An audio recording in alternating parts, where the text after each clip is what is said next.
నందక గదాధరం ఇందిరానాథమసు అరవింద నాభం ఇందుర విలోచనం హితదాసవరదం ముకుందం యదుకులం గోపగోవిందం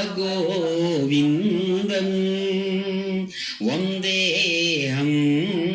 జగద్వల్లభం దుర్లభం. అదిగో ఎవడైతే నందక ఖడ్గాన్ని అలవోకగా ధరించి తన యొక్క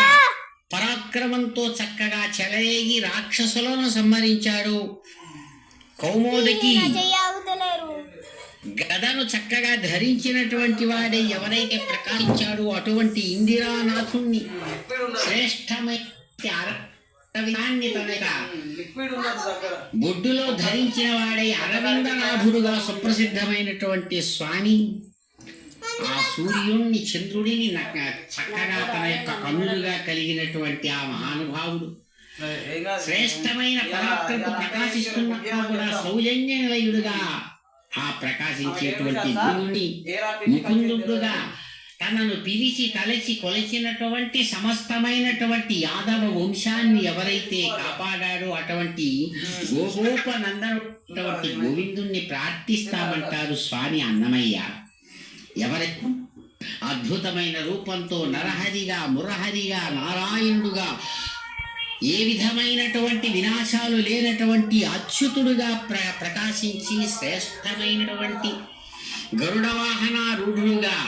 ఘనమైనటువంటి కీర్తితో ప్రకాశించాడు అటువంటి స్వామి.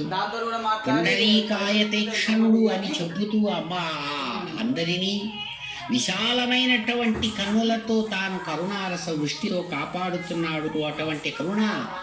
కరుణాభావమే తన ఆభరణంగా కలిగినటువంటి ఆ భగవానుణ్ణి శరణు వేడుతామని ఆ భగవంతుణ్ణి ప్రార్థిస్తూ ఉండగా అటువంటి స్వామి అదిగో అద్భుతమైనటువంటి మహాసంకల్పపూర్వకంగా తమ కళ్యాణాన్ని నిర్వహించుకుంటూ